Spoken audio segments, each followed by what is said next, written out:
Baik, Assalamualaikum dan selamat datang ke Dari Bola. Kita dah pun menjelajah dari venue ke venue. Dua venue yang saya maksudkan iaitu di Ceras dan juga di Stadium Bandaraya untuk mengikuti jaringan-jaringan yang terhasil membabitkan 6 jaringan secara keseluruhannya, 5 di Bandaraya, 1 di Ceras. Dan bersama saya malam ini untuk menemani, untuk membicarakan tentang aksi kedua-dua pertembungan ini adalah bekas penyerang pasukan kebangsaan, Saudara Nizaruddin Yusof, untuk kita mulakan perbincangan tentang pasukan Negeri Sembilan terlebih dahulu, Niza. Ya. Kalau kita saksikan bagaimana percubaan-percubaan yang diperolehi oleh kedua pasukan, Zakwan, Jordan Minta, Paulo Josue, Harat Gulon, menampakkan bahawa perseteruan kedua pasukan ini sangat menarik.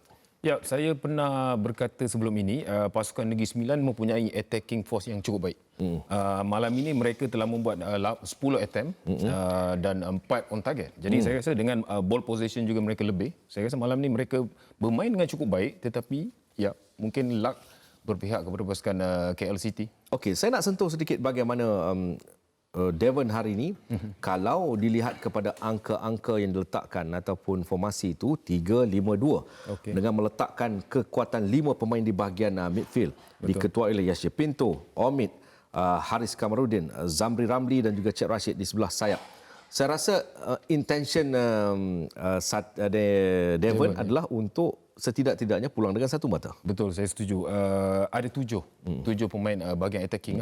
Dan sepatutnya lah malam ni sekurang-kurangnya 1 ataupun 2 gol, tetapi ya mungkin penjaga gol pasukan KL City bermain dengan baik dan mereka juga tidak mendapat menghabiskan peluang yang mereka ada dan mereka cipta, dan ya mungkin mereka masih lagi mencari-cari bagaimana untuk menjaringkan gol untuk setiap perlawanan, dan ya, saya rasa malam ni mereka tidak bernasib baik. Okey, Zakwan beberapa kali juga terlepas peluang. Ini sepakan kaki kiri. Kemudiannya peluang yang diperolehi satu rembatan, kemudiannya membias ke atas.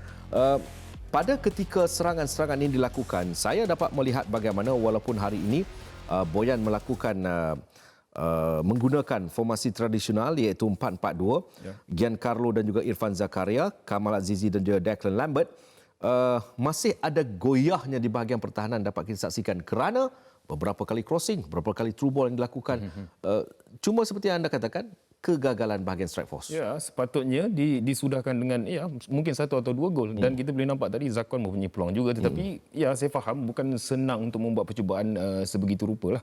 Dan ya pujian juga harus diberikan kepada pertahanan pasukan KL City lah, walaupun diasak dengan ancaman-ancaman yang berkualiti daripada pasukan Negeri Sembilan.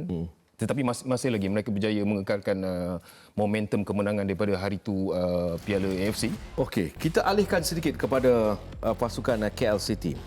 Apabila kita bicara tentang 5 pemain diletakkan di bahagian tengah oleh Devon, Boyan meletakkan 4. Roman Morales yang ditolak ke bahagian sayap, Arif Syakirin, pemain muda ini, di bahagian sayap, Akram dan juga Zafri. Kita mengetahui 2 karakter yang berbeza membabitkan Akram dan juga Zafri. Zafri adalah dia punya mentality is attacking. Akram is defending. Dan saya rasa KL City berjaya keluar dari kepompong 5 pemain Negeri Sembilan ini dengan menolak Zafri boleh beraksi di bahagian sayap. Lihat bagaimana dead ball situation, ia positif untuk KL. Betul, saya setuju kerana kalau kita lihat pada perlawanan sebentar tadi, pasukan KL banyak membuat serangan di bahagian tepi. Itu sebabnya mereka meletakkan Arif Syakirin di bahagian tepi. Dan saya percaya apabila mereka membuat defending, salah seorang daripada penyerang, 2 penyerang akan turun membantu bahagian midfield. Dan apabila mereka membuat attacking, saya rasa memang akan 4-2 lah. Dan Arif dan juga Romal banyak bermain di bahagian tepi lah. Dan saya boleh nampak ada gerakan-gerakan yang selalunya memang lebih bahagian tepi, dan gol mereka juga daripada corner membuat tandukan yang cukup baik. Kalau kita lihat kepada jaringan tunggal di Ceras yang dihasilkan oleh Paulo Jose, dead ball situation, hantaran ataupun sepakan dihasilkan oleh Zafri Yahya. Persoalannya pada ketika jaringan ini dihasilkan ketika beberapa kali Negeri Sembilan sedang mood attacking. Betul. Dan saya rasa mungkin pada ketika ini dari segi marking ataupun zone marking itu tidak terurus dengan baik. Betul.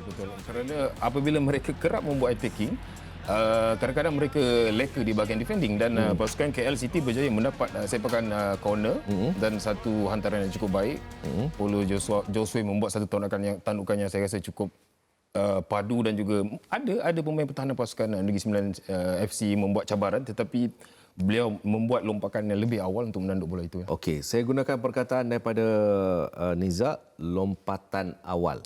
Ya. Pada ketika inilah persoalan akan timbul di mana kedudukan Harat Gulon. Betul. Tetapi kalau mungkin director saya Adi, kita tengok balik di jaringan tadi, saya nak tengok pada kedudukan larian daripada Paulo Jose di bahagian belakang, bukan intercept masuk ke bahagian dalam, Niza. Ya, betul. Kita boleh nampak dia betul-betul duduk papus, tetapi masuk sedikit di bahagian tengah dan bola saya rasa betul-betul sampai. Saya rasa ini berlaku di dalam latihan jugalah. Mereka membuat latihan untuk perlawanan ini dan berjaya membuat satu gol yang saya rasa cantik lah kerana ya, dia membuat satu tandukan yang lebih awal, membuat lompakan yang lebih awal dan satu gol yang saya rasa membuatkan pasukan Negeri Sembilan lebih berduka lah kerana gol ini saya rasa selepas itu mereka tidak dapat mencari untuk membuat jaringan penyambahan ataupun kemenangan. Saya juga dapat lihat ketika saya mengatakan bahawa di mana posisi Harat Gulon, baru saya nampak kelibat Giancarlo Gallifuco. Antara pemain yang ketinggiannya hampir sama. Dan di situ juga ada Romal Morales. Ya. Jadi mungkin itu persoalan di mana yang perlu diberikan keutamaan. Dan ianya diambil dengan larian daripada bahagian bawah sedikit oleh Paulo. Ya, setahu saya apabila set piece, defend centre back akan mengambil dua striker. Maknanya dua centre back Negeri Sembilan FC mengambil penyerang pasukan KL City dan Paulo Josue mungkin ada midfield yang akan mengikut dia. Tetapi saya rasa mungkin pemain midfield pasukan KL City itu leka agaknya. Dia mungkin mengingatkan bola itu akan sampai kepada dua penyerang pasukan KL City dan Paulo Josue sekali lagi lah. Ya, saya rasa satu larian yang cukup baik. 2-3 meter berlari di bahagian hadapan dan membuat satu tandukan yang baik. Okey, kalau mengikut catatan, ia merupakan jaringan ke-6 buat Paulo Jose untuk musim ini dan bagi Negeri Sembilan, ia adalah kekalahan pertama di tempat lawan selepas mereka mengekalkan rekod yang sangat baik. Setakat ini, kalau dilihat kepada statistik, pasukan KL City menghasilkan 21 gol termasuk jaringan malam tadi, bolos 25 gol, sementara Negeri Sembilan menghasilkan 24 gol, bolos 13. Jadi menceritakan bahawa setakat ini bahagian pertahanan untuk pasukan Negeri Sembilan dalam kedudukan yang agak baik. Jadi Niza, kita nak terus bersama dengan rakan setugas yang telah pun bersiap sedia di belakang ini di KLFA di Ceras. Okey. Tak ada orang ah. Awak je tak balik lagi? Bang, game malam ni habis awal. Semua dah balik lah. Belakang tu ada apa tu? Belakang jangan macam bang. Zul, okey. Kita balik pada perbincangan dan juga urusan perniagaan kita. Okey, baik. Hari ini, segala-galanya cerita ketumpulan. Baik KL dan juga Negeri Sembilan. Umpamanya Zakwan, adik terlepas 2 peluang. Kemudiannya Harat Gulon, Romal Morales. Secara keseluruhannya, apakah ia seimbang perlawanan? Ya, pemenangnya KL, tetapi secara keseluruhannya seimbang perlawanan kedua-dua pasukan? Ya, saya setuju seimbang dan malah saya rasa Negeri Sembilan lebih baik dari segi corak permainan kerana mereka mencipta peluang. Dan cuma saya rasa, ini pendapat saya, mereka kalah dari segi taktikal. Di mana KL City menang dari segi taktikal, Boyan Hodak yang bijak menggunakan set pieces. Negeri Sembilan pada malam ini tewas ataupun kalah menerusi set pieces sepakan sudut dan kita tahu ataupun Negeri Sembilan sebenarnya tahu itu adalah kekuatan pasukan KL dan ia diterjemahkan ke dalam bentuk jaringan dan keputusan muktamad memihak kepada KL City. Jadi rumusan saya, perlawanan seimbang, malah Negeri Sembilan bermain baik, cuma tuah dan juga taktikal lebih baik daripada KL City pada malam ini. Saya nak tanya perkembangan tentang Parthiban dan juga Kenny Paraj. Mungkin Zul ada info tu kerana kalau mengikut line up ini tak ada nama mereka. tetapi dipahamkan sedang dipersiapkan untuk berdepan dengan Makassar. Tadi mungkin ada info tentang Parthiban dan juga Kenny Paraj? Kedua-duanya cedera, Hafizal, di mana dalam sidang media Bojan ada mengesahkan Kenny bermain dalam aksi terakhir KL City sebelum ini, iaitu bertemu kelab daripada Vietnam, tetapi dikeluarkan pada minit ke-30 ke-31 ketika itu. Dan pada malam ini Kenny duduk di baku penonton. Saya sempat jumpa dia. Dia kata kepada saya dia mungkin tak sempat beraksi bertemu Makassar, kelab dari Indonesia, untuk aksi final Piala AFC Zona ASEAN yang pastinya mungkin dipersiapkan untuk peranan berikutnya. Saya rasa kecederaan hamstring melibatkan Kenny, dan Parthiban juga menerima nasib yang sama. Ketika ini orang kata bergelutlah dengan kecederaan. Juga tanda tanya kepada saya selepas melihat Matthew Alves tidak berada dalam first E untuk separuh masa yang pertama. Apakah kecederaan ataupun mungkin wartawan bola sepak Astro Arena yang tersohor ini dapat memberikan jawapan?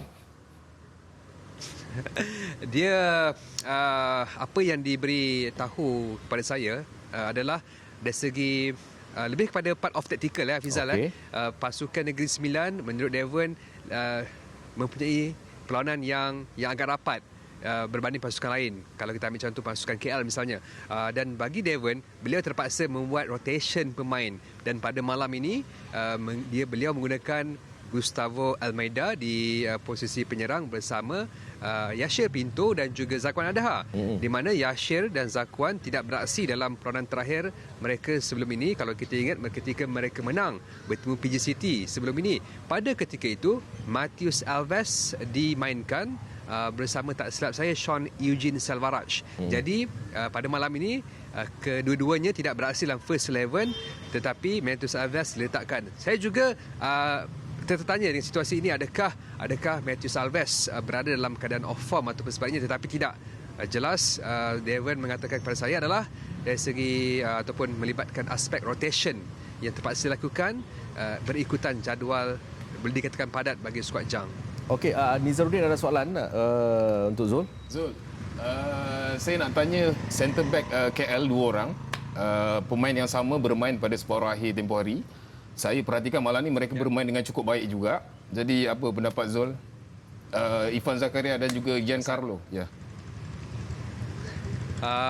Pendapat saya rasa ini aksi terbaik mereka kerana tidak dibolosi. Dan persoalan itu juga saya tanyakan kepada Boyan Hodak mengenai prestasi pemain pertahanan pada malam ini. Beliau cukup berpuas hati kerana seperti saya katakan tidak dibolosi. Mungkin aksi terakhir mereka dibolosi dengan 5 gol aksi terakhir Liga Super iaitu bertemu JDT. Jadi apa yang tunjukkan pada malam ini memang berbeza, memang positif, dan Boyan berpuas hati, dan bagi saya memberi petanda yang cukup baik menjelang aksi bertemu PSM Makassar, kerana bukan saja kemenangan, clean sheet itu juga saya percaya boleh bagi satu orang kata keyakinan kepada mereka untuk menghadapi Asia Genting. Itulah yang saya boleh kongsikan kepada Nizaruddin dan juga Hafizal. Thank you. Tetapi saya, Hafizal, ada juga soalan kepada Hafizal dengan Nizar. Silakan. Boleh?